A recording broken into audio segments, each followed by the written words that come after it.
సామాన్య కార్యకర్తగా ఉన్న తనను ఎమ్మెల్యేను చేసిన ఘనత సీఎం వైఎస్ జగన్దేనని గన్నవరం ఎమ్మెల్యే చిట్టిబాబు అన్నారు. ఈసారి తనకు టికెట్ దక్కకపోయినా సీఎం జగన్ ఎవరిని అభ్యర్థిగా నిలబెట్టినా గెలుపు కోసం కృషి చేస్తానన్నారు. మున్ముందు తన కుటుంబానికి ప్రాధాన్యత ఇస్తానని జగన్ హామీ ఇచ్చారని చెప్పారు. గొల్ల బాబురావును రాజ్యసభకు పంపిస్తున్నందుకు సీఎంకు కృతజ్ఞతలు తెలిపారు. మరి ఈరోజు నేను పి గన్నవరం ఎమ్మెల్యేగా ఉన్నానంటే దానికి కారణం జగన్మోహన్ రెడ్డి గారు. మరి ఇవాళ నేను చిన్న కార్యకర్తగా మరి రాజకీయ రంగ ప్రవేశం చేసి మరి 2014లో టికెట్ ఇస్తే మరి ఓటమి జరిగింది. మళ్ళా 2019లో మరి 23,000 మెజార్టీతో నేను ఎమ్మెల్యే అవటం జరిగింది.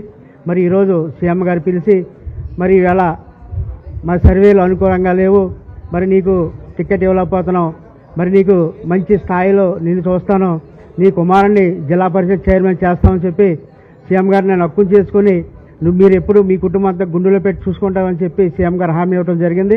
దాని ప్రకారం మరి ఈరోజు సీఎం గారిని కలిస్తే మరి ఆయన మరి ఇచ్చిన మాట ప్రకారం మరి ఈవేళ నా పెద్ద కుమారుణ్ణి మరి తూర్పుగోదావరి జిల్లా చైర్మన్గా మరి ప్రకటిస్తామని చెప్పి మరి హామీ ఇవ్వడం జరిగింది.